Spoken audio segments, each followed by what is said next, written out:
Boys and girls, crypto nerds of all ages. My name is Monty Allen, and I am your crypto nerd, and this is AlgoFest 2021. Holy smokes. And I'm Cooper Daniels from the ReCoop, and you know what day it is. It's Optember 1st, right? Optember 1st? Oh, I saw it.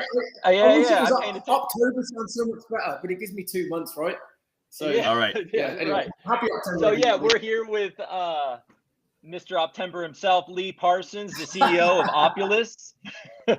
I'm gonna hit the intro. Let's see the fancy graphics. Hold on. Oh, we got graphics?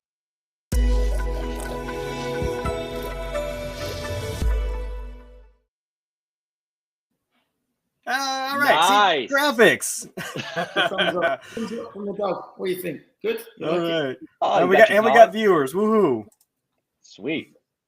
So, Lee, why don't you tell us a little bit about yourself and about Opulous? A little background. Yeah, sure, man. So, anyone doesn't know me, probably loads of people don't. So, I started a company called Ditto around 12 years ago when my brother and I were signed to a record label.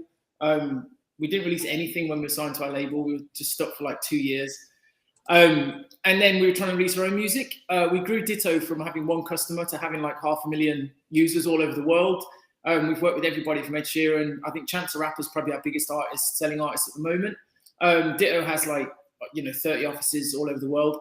And for the last 4 years, I've been working in the blockchain space, and I've been creating Opulous, which is many things. It started off as like a database for organizing royalty payments and copyright splits and managing copyright splits.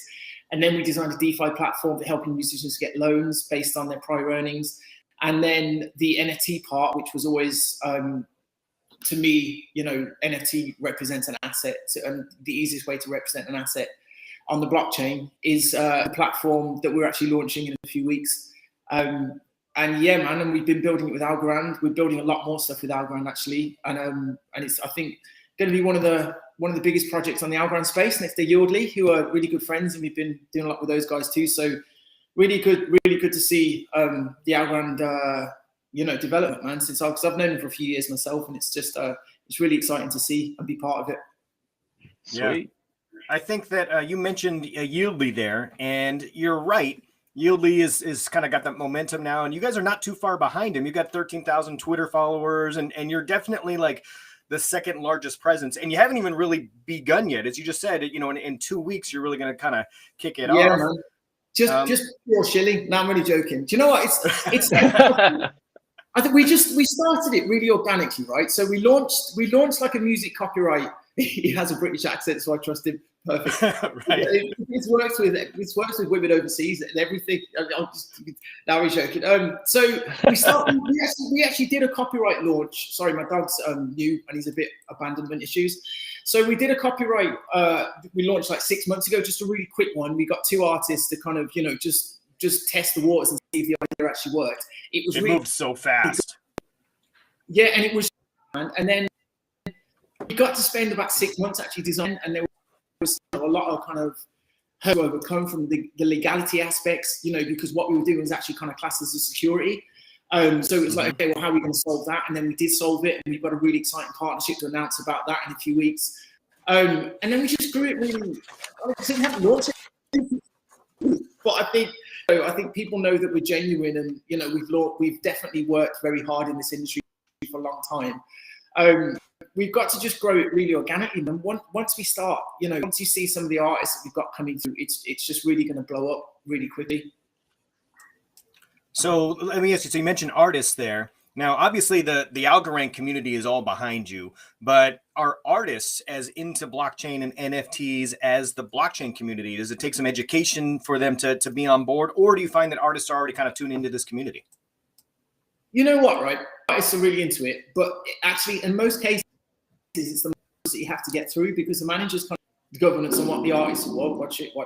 What they hold kind of governance on what you do, and managers love money. So as soon as everyone looked into it, as soon as people saw in the NFT space people making $10 million overnight, there was a lot of interest in it, shockingly. So aside from that, and then on the technology, I'm pretty good friends with Blau and all the other guys doing it.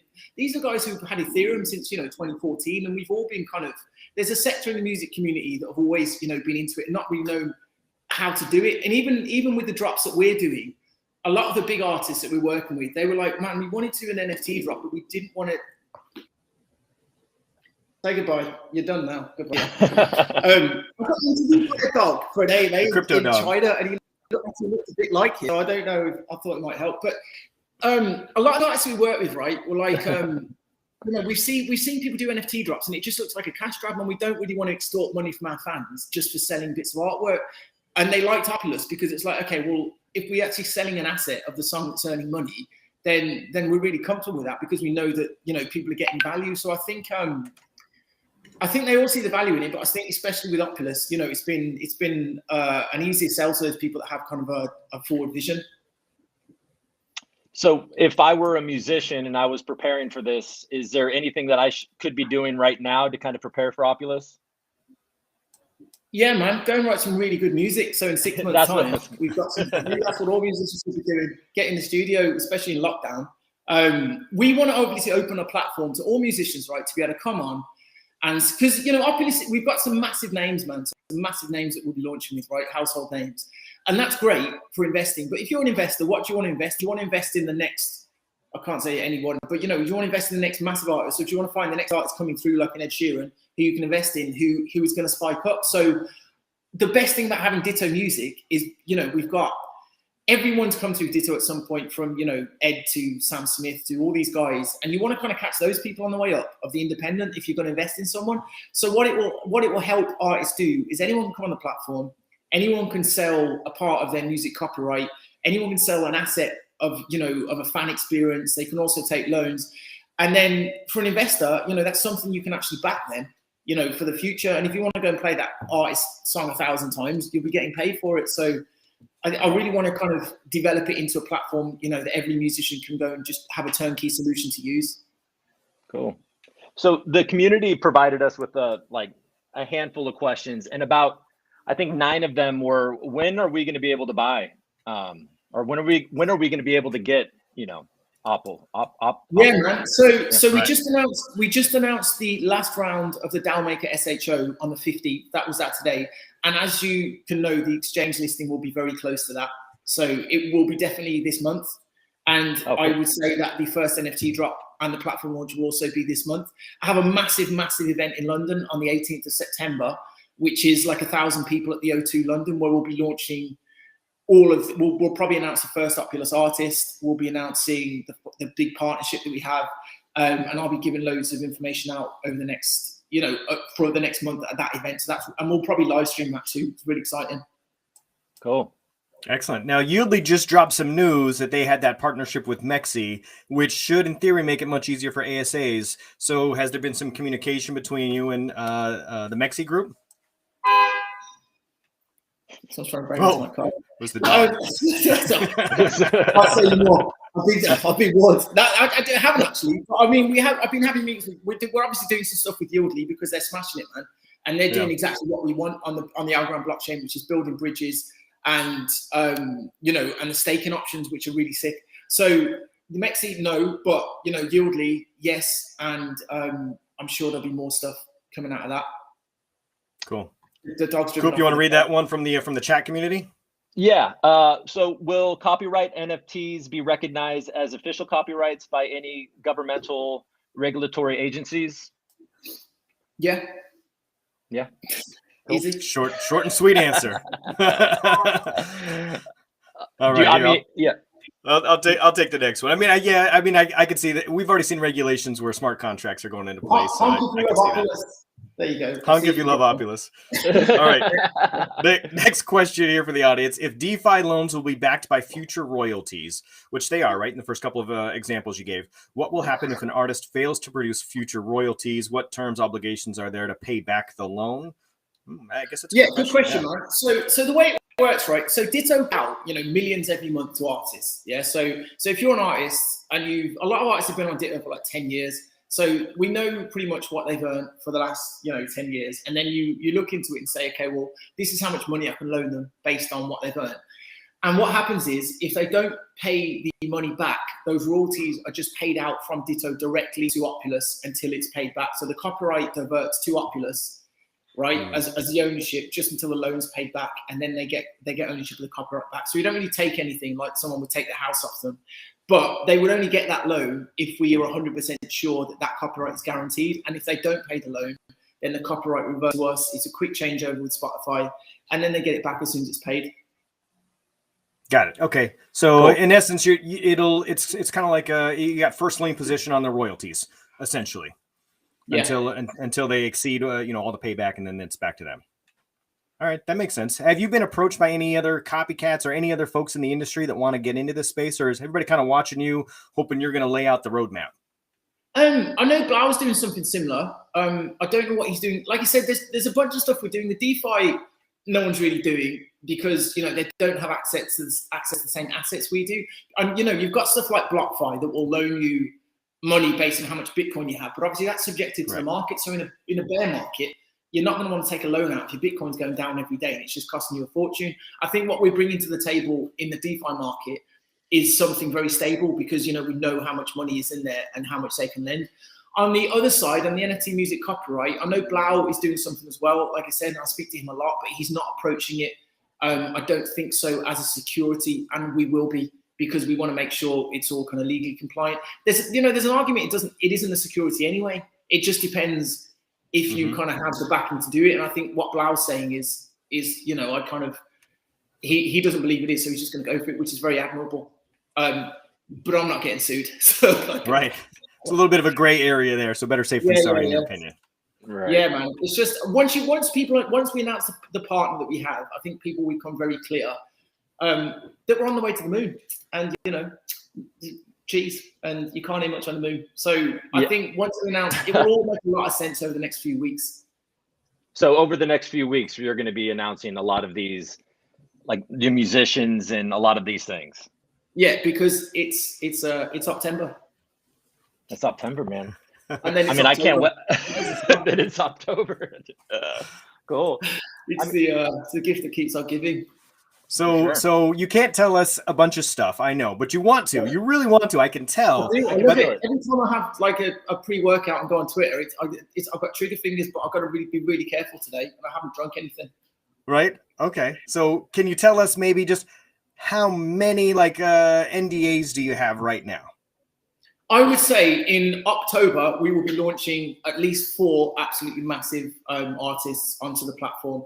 And with that, we will be giving,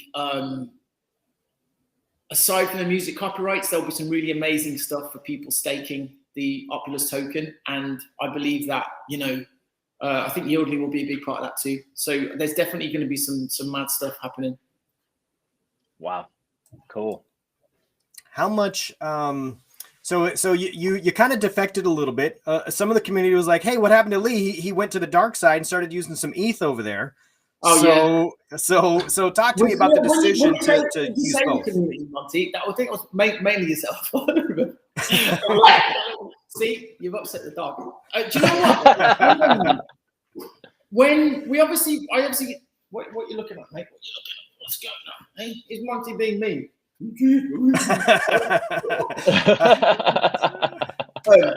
When I started off, we were obviously building everything in Algorand, right? And the DeFi platform is being built in Algorand. And then we went to the NFT platform, and we only had a few weeks to build it, because this was before we had that slight, bearish dip. And you got to be really. There wasn't an Algorand bridge, and we didn't have Yieldly or anything. And how are you going to get liquidity to get the NFTs off somewhere else on all the different platforms you're doing that? So we made the decision to launch an Ethereum and then later bridge back to ASA. But since then, we've launched an ASA token. We'll be going live with an ASA token. And I would say that there might be some news within the NFT space on the ASA token as well. That's all I can say. Because obviously, we've always been pro Algorand. It was only kind of an interim to do it. But I think this month we may announce that, we're building the NFT platform more for Algorand. ASA. Excellent. Nice. So, I guess we're at AlgoFest. So, what is it about, Algorand that drew you there in the first place? Well, let's talk about the NFT space, right? So obviously, Algorand I've known for a long time. I've known David Garcia and the other guys, and I really like the team and stuff. And even when I was kind of putting the idea in motion, we were chatting. But on the NFT side, right? Say I sell 1,000 pieces of a song, and I've got to pay Ethereum fees for 1,000 pieces. I've got to mint the NFT. That's one part. Then I've got to send it out. That's another part. Then I've got to send royalties out every month. That's another part. You're talking hundreds and hundreds of thousands of dollars. And then on the other side, you've got artists that are all worried about the, carbon effects. Carbon on the footprint. environment. Environmental stuff. Yeah, and even if they don't, every time they mention they're doing an NFT drop, they just get grief in the press from everybody by saying blah blah blah. You always flying around a private jet now doing this, and you can't win. So obviously, Algorand kind of takes care of that as well, and that's a big thing that you have to kind of mention to the artists and the managers when you're doing it. So there's loads of advantages, man. Loads, as you guys know. Yeah. So just to clarify, NFTs are going to get started minting on Algorand in the very near future. No more ETH then? Didn't say that. I probably did. Look, I'm telling you up-to-date news of what I know because I blabbed all that myself. Nothing has been finalized, right, on the first few sales. But I would say there's a high probability of a chance that the platform that we're building on the NFT side will end up, going quickly into an ASA platform because for many factors that we won't announce close to the time. Okay, I almost got you there. Almost. All right, it was close. So high probability. You're like, pro. All right. What else do we have?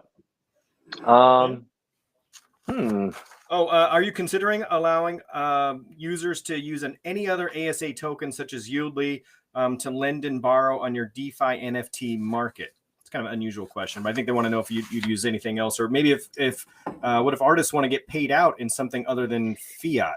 Can they get paid out in tokens or something?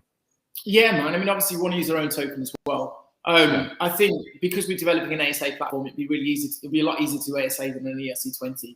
So, I know there's loads of projects coming out on Algo, so we all work together, man, to make the best, environment we can. So that's a high probability, yeah. Okay, got it. I like that answer. We got a question from somebody from Chicago talking about Chance the Rapper and wondering if, your team can kind of leverage his Chicago connections for rappers. To get Kanye. Because, yeah, right. I have actually, I've had a meeting with a few people a few times actually about some other stuff. So you never know, man. You never know. Everything is quite related in the music industry. I know he's not into really the NFT space at the moment because he doesn't need to be. He had an album to do. Chance the Rapper, he's doing a lot of film stuff at the moment. I'd say outside of Chicago, we definitely have some very, very big people from the hip hop industry coming in, some really big dance people coming in, some, you'll see loads of people from all aspects of the music industry using Opulous over the next few months. So yeah, I'll have a go with Kanye. I love Kanye, but I've heard he's not the easiest to work with, but I'll have a go for you, mate. Yeah, right. Have you listened to his new album? Yeah, I love everything he does though, because I'm a Kanye fan. It's definitely taken a few days of hard work to get through it, but it was the same with most of his albums. It's you got to really get into it, man. So yeah, I'm a fan. Cool. Okay.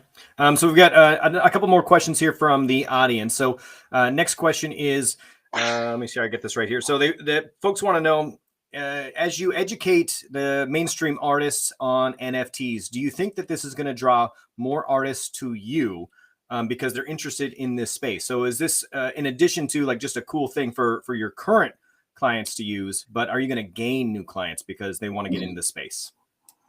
Yeah, do you know what? Like a lot of people thought that all the artists that we're dropping would just be Ditto music artists, but actually none of them actually are the first few drops. But they're people that actually will probably go on Ditto because we're doing the music. It's a really good tie-in. I mean, look, I've been doing digital distribution for 10 years, and it's the least interesting thing to me there is. So when I'm coming to artists and talking about something exciting that's over the next 10 years, I think that's what gets me more excited. And I think outside of kind of the Ditto umbrella, you're going to see, like I said, you're going to see big things. Don't worry. There'll be a press conference on the move, 2 weeks, me and Ziggy. It's all happening. All right. Ziggy's not honking the horn. All right. Coop, you want to ask that chat question? Is it the one about royalties? Yeah. Yeah. Will royalty payments be consistent with the payouts from the streaming services where media is hosted, like Apple Music, Spotify, YouTube? Yeah, man. Yeah, of course. So that's how it goes, really. So just as an example on Ditto, every say I'm an artist on Ditto, I'd have like probably 50 different pay sources from all over the world. And then Spotify has about 300 different payment tiers for every country. All that is kind of factored in. The beauty of Opulous and what we built is it all goes onto the backend system. It all splits it up into the owners, whoever that is. And the beauty of the NFT part is if that gets transferred, then automatically gets transferred and paid out. So that was kind of what we were building for the last few years. And I'm really glad that I'm going to be able to get to use it soon. Cool.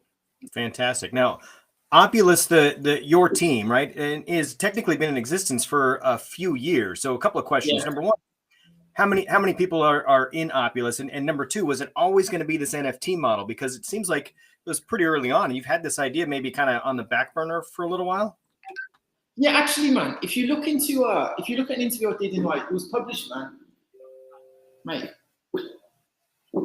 I've got builders in he doesn't like them. If you look at it, I did an interview in about 2017 where I said at some point you can be able to buy, an artist token and it's going to appreciate in value. So it was always something we wanted to do. We always wanted to put music as an asset you can trade. And to do that, you have to split it up and give it some liquidity. Because at the moment, if you want to buy music catalog, there's like 2 or 3 people in the whole world that buy all the music catalog.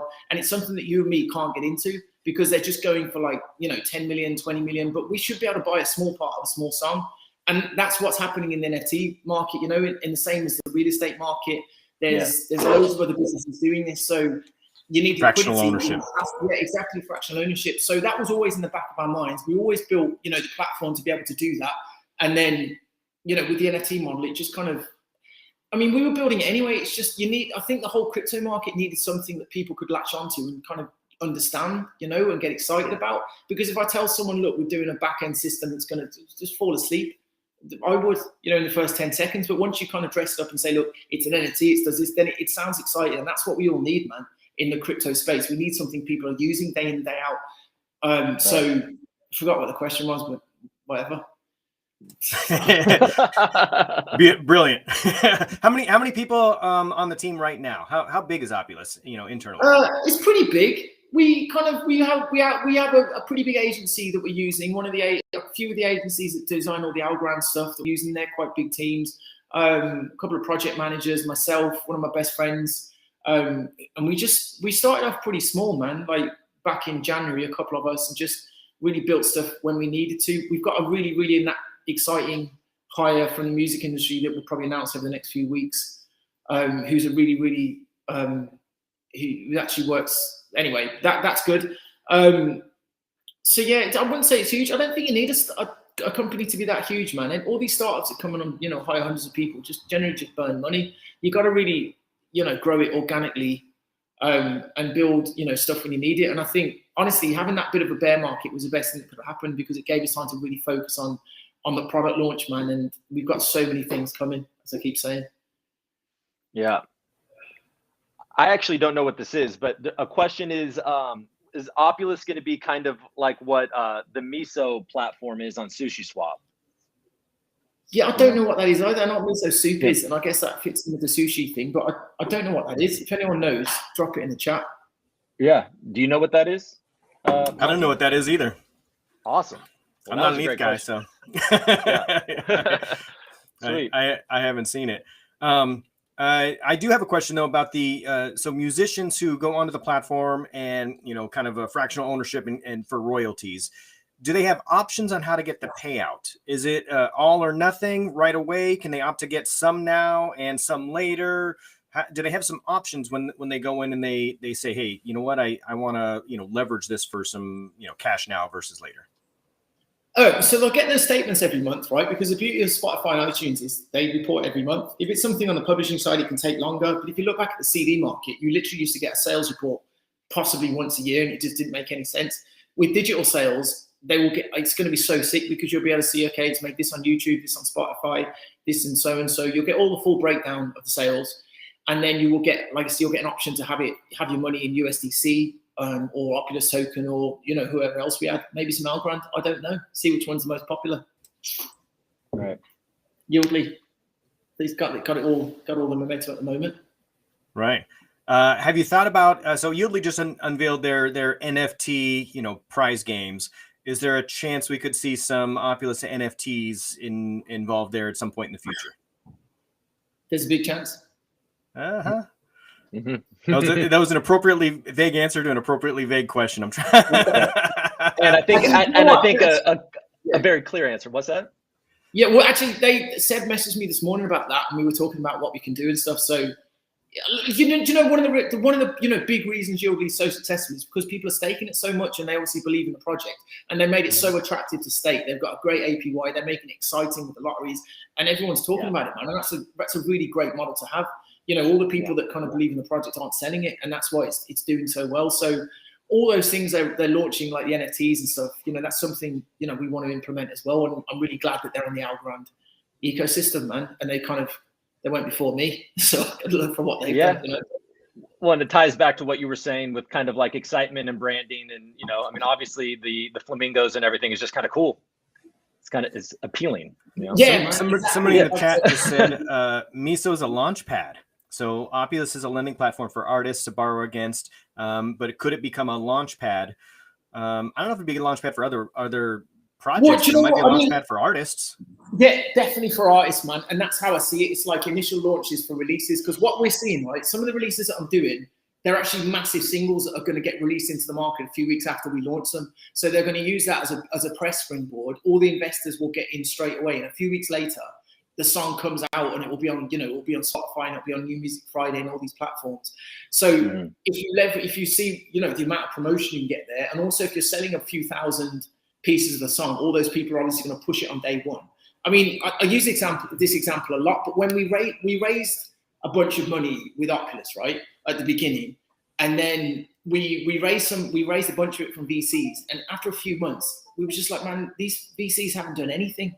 I haven't even heard from them. I know for a fact a lot of them are going to dump the token as soon as the token gets released. So we actually refunded a lot of the VCs. We called them up and said, look, sorry, this isn't happening. Then we did more of the community sales.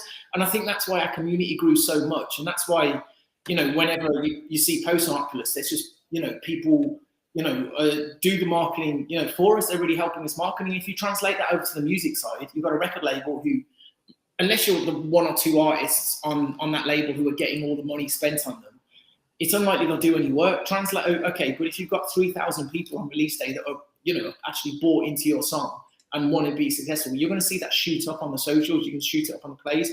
So I think on the Launchpad side, what we want to help people do is they have a record, a song come out. They use Opulous and leverage the community and the crypto community to build that record up. So it's just a win-win for everybody. We got a question about how the OPUL token is going to be utilized on the Launchpad and in the exchange with the DeFi loans and everything. Yeah, man, sure. So obviously on the DeFi platform, it's quite a straightforward thing. It's the same as the SushiSwap token is launched. You'll have governance, and you will have different ways you can use it for staking and being paid out on it. And do the same as kind of the SushiSwap token is, or most of the the BlockFi tokens. You'll get a lot better deals for using the token on the NFT platform. For holding the token, you will obviously get early access into all of the sales. You will also get access into some of the other things that we're doing, which will be massive, which are the NFT assets, which will be the fan experiences. And we'll actually be giving some of those away to people very regularly. And some of those are just mad, like, trips all over the world to hang out with your favorite stars and stuff. So there's going to be loads of kind of different, just things for having that token. Obviously, we work in the music space, man, and we have, loads of artists, your favorite artists, who will be dropping different things. So to get special access to those, we want to reward the community over newcomers and stuff. Oh, that's cool. I know we have a guy in here saying that he's been really close to the music industry for a few years, and they're already teaching about Opulous in classes. Oh, great. Maybe they can send me some notes. We'll get it on. That's funny. That's awesome, man. Love it. I can't wait to launch, man. I just, it's obviously I've been hyping up for a long time now. So the pressure is on, but it's all going to be very exciting. October and September, big months. That sounds like it. All right, what's that? We got one more over there too, Coop. Oh yeah. So somebody wants to know when amateur artists can get involved. When are amateur artists? Yeah, man. So amateur ones, so ones that kind of aren't, you know, backed by labels and stuff. That is, like I said before, that is the ultimate goal of what we want to build. It's not just something for huge artists to sell a piece of their song. It's for everyone to be able to come on and, you know, they might want to sell a part of their song. They might want to say, you know, I will come do a private show for you for this much. And the best thing about NFTs is, you know, you had stuff like this on Kickstarter before, right? So you could say, I'm putting a song out. I will sell one thing for £1,000 or I will come into your garden to perform. That's great. But what if, you know, if Ed Sheeran puts that up and says, when he was young, I will put a, you know, for £1,000, I'll come and perform. Someone buys that. You can actually hold that asset. There'll be an exchange where you can trade it around.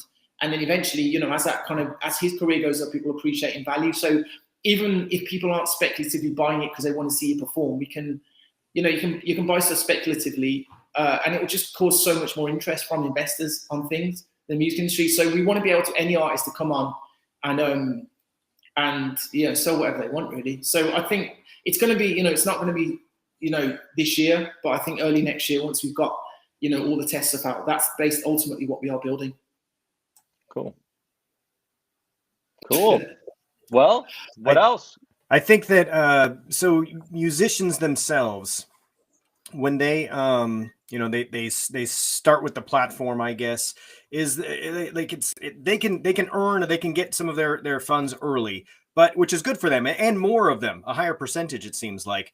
But the folks are like, okay, well, that's good, but I know Lee's not doing this just out of the kindness of his heart. What's the business plan? So are you like a traditional business where a management company, we're going to take a, you know, a certain percentage, it's just a smaller percentage than other models? How does that work? Where does Opulous come in? On the DeFi platform, obviously we operate like all the DeFi platforms. We take a small part of fees, and the long-term goal of that is, you know, there's thousands of transactions on there. On the launch pad, we take a percentage of the actual sale. Between us and our partners for handling the sale. It's not a huge percent, but, you know, it definitely adds up. You know, some of these sales are massive. You know, you're talking, you know, 7 figures. So it definitely adds up onto that one. And then obviously, eventually, once we've got thousands of artists using it, there's definitely, I think what we're doing actually has a really good business model. We're already looking at the first month, we'll already be very, very cash positive. So strange in the crypto space, it's a first, but we're going to do it. Right? Actually make some money. So, you know, why not? So wait, you were saying, you know, amateur artists might be able to kind of use the ecosystem to like get, you know, like offer their services to like perform at a party. One of the, and you'll notice we had a partnership with Binance recently, right? So what we were doing with Binance is we are doing some NFT drops that are actually music fan experiences. Right, so we had Lil Yachty and Kyle, and what they were offering is stuff like a day in the studio with Lil Yachty, and that will go on in exchange. And how much is that worth? It's probably worth about, you know, $100 to one of us, but then to someone else who's really rich and there's someone, you know, he's probably could go for like $1 million. You don't even know. So those things are going to be very tradable and very collectible. So what we will be trading on Opulous is, like I said, is anyone can do a fan experience. If you're a new artist starting out and you offer something for like £100, and someone might speculatively say, okay, well, I think you're going to be massive, or, you know, your fan base might want to buy it, but it's better than a normal, you know, Kickstarter thing, because I said these are NFTs with actual proof of ownership on, and they can be traded. So that's where it's not just kind of selling, you know, to play at a party or something. Oh, that'd be cool. That's cool. Guys, can you talk to us about the name Opulous? So I know there's a little bit of a story there. Must be, how did you come up with the name? What's the backstory there?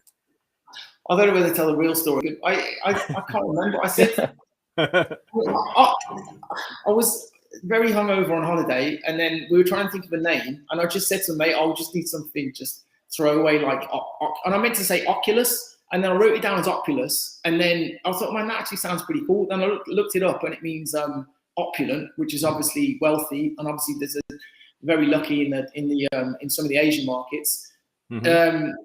And the long story is, it sounds cool, you know. And isn't what we all want. So it means obviously financially stable.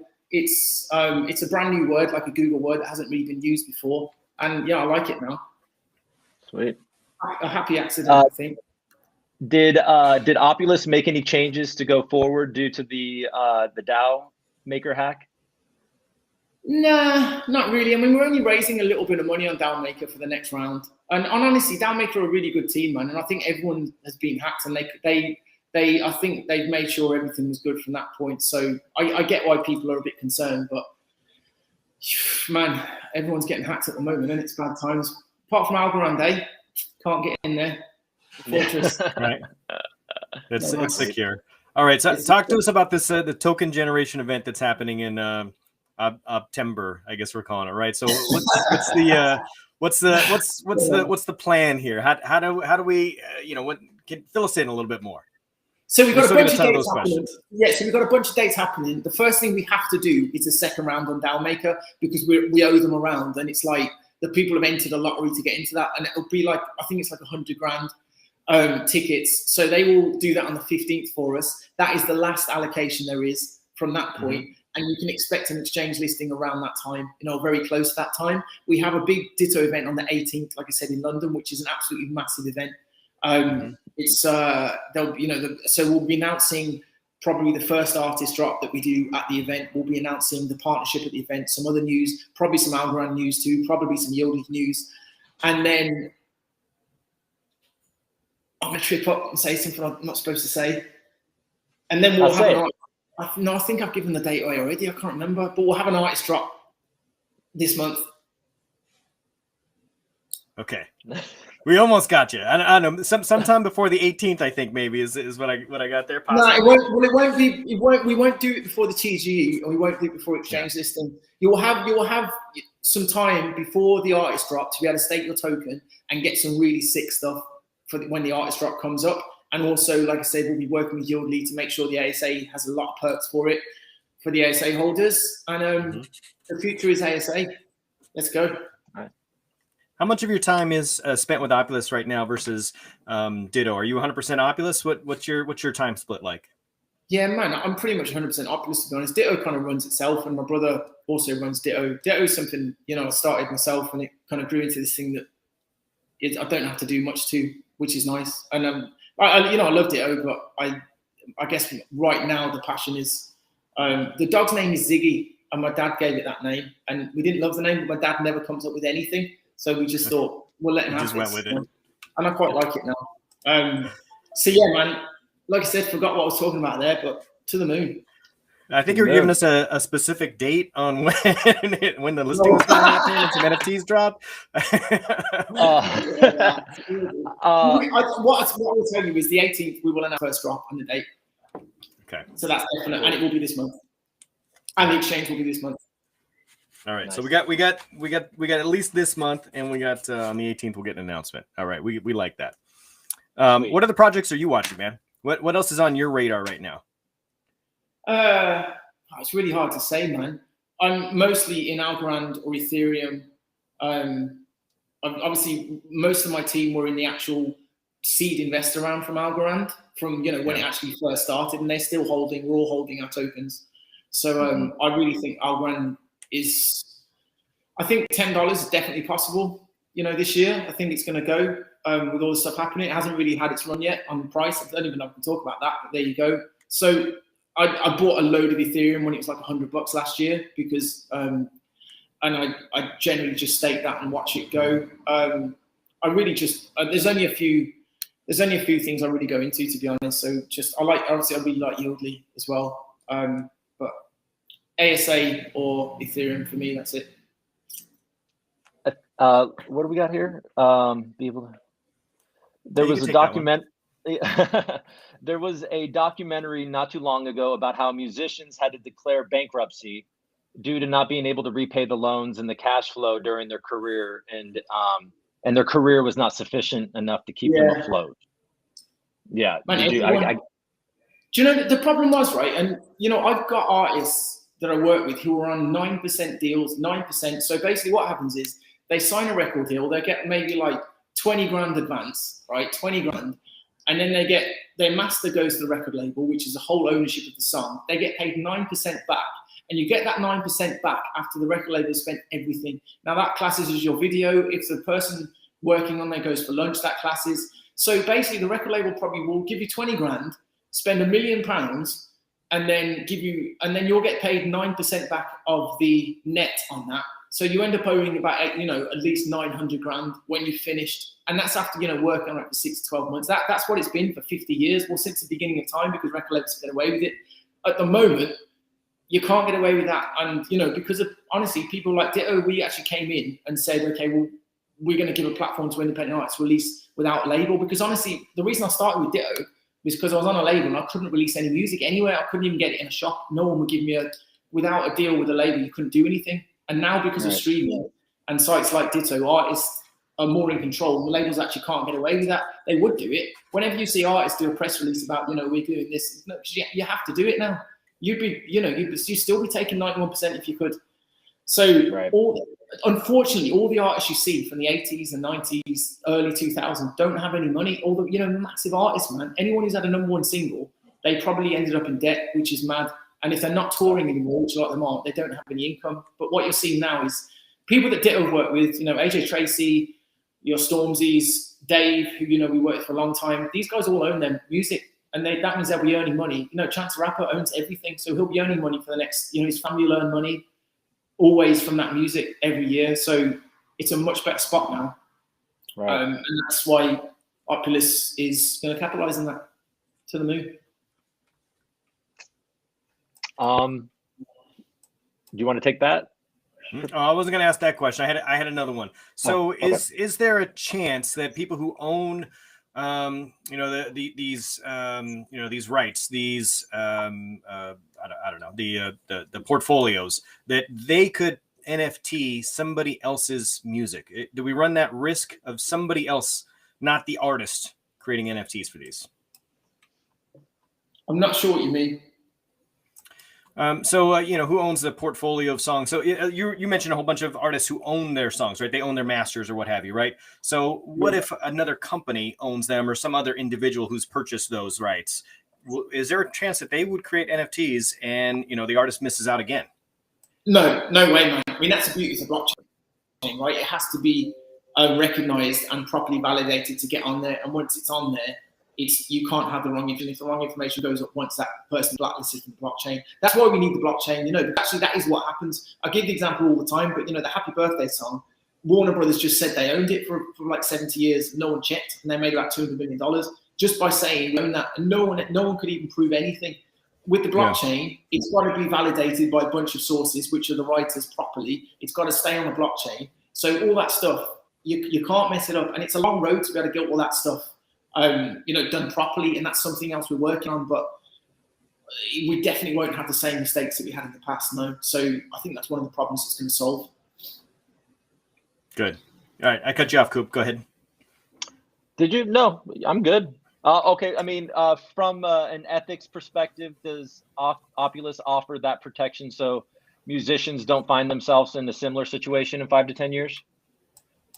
Yeah, man. Like I said, the best thing about the blockchain is having your music properly validated and registered and recorded. Because what will happen is, even now, right, Ditto, we have a whole department that has to handle legal issues. So if you have one person, if us three make a song tomorrow, right, and Monty uploads it to Spotify, and I say, well, that's my song, how are you going to prove it? Because we're all on the song together. Prove anything.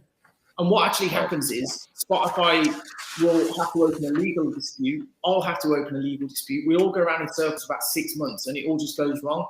With the blockchain, we'll put the music onto the blockchain. All us three will say, okay, do we all own this? Yes. We put the agreement onto the blockchain. And if any changes are made on that song, then it's all recorded from that point. And actually everything from the dawn of time on that song into the next 100 years is going to be recorded on the blockchain. And that doesn't happen anywhere else. So that's one of the really important pieces of why it's such a big thing for the music industry. And I don't think many people are looking at it at the moment, but it will obviously be a really big thing. And that's something we've also been, working on for that's why it took so long, really, just building the back-end system to manage all that data. Cool. I think there's a huge amount of education that's going to go into this before it goes mainstream. Yeah. We only have a few minutes left here, but just a fun question. Are you into NFTs, and do you own any Opulous, flavored NFTs? We got the octopuls out there that I think I own one of those. Fun. I gave Ivan a bunch of money and just told him to go and buy a few of everything the other day. So I can't tell you which one I own, but we are building a nice collectible database and supporting everybody that builds them. So cool. I haven't had a lot of time to even look at NFTs, if I'm honest. I also don't want to lose my money like I did in 2017 by buying certain coins that don't want the value. So I think the NFT market is a bit scary at the moment. That some of the weights, but I think stuff like the Opulous NFTs are sick because they're so new. They're very the price is really good. So we've been buying up loads of them, man, and we will continue to support anyone that wants to create anything. I love it. There might be a few people out there that are wondering, is it just you and your dog? Are you a single man? I mean, what's going on there? I think. I didn't see that in the chat. I don't know where that question came from. Apparently, it's just me. Is this treating me? This is why we get so much flack on YouTube. Yeah, things are. Is this what kind of interview is this? I don't know. You seem like you might be willing to answer that question, so why not? Yeah, I think. Is my girlfriend asked that question? Probably. All right. This is why ReCoop and I are a good tag team because he's the funny one. Oh really? Yeah, I hope. Well, sometimes. Yeah. I'm really joking. All right. Cool. I think are we out of time? Yeah, we're out of time. It's 10:50. We got 10 minutes to prep for our next class. Lee Parsons, everyone. Lee, it has been an honor. Yeah. We appreciate you. Bye, Ziggy. Everyone out there, stay tuned. We'll go live again in about 10 minutes with our next guest. Algorand community, Opulous community, thank you so much, man. I'll see you in the Telegram. Ziggy, take care. Woof. All right, thanks. Bye, guys. Cheers.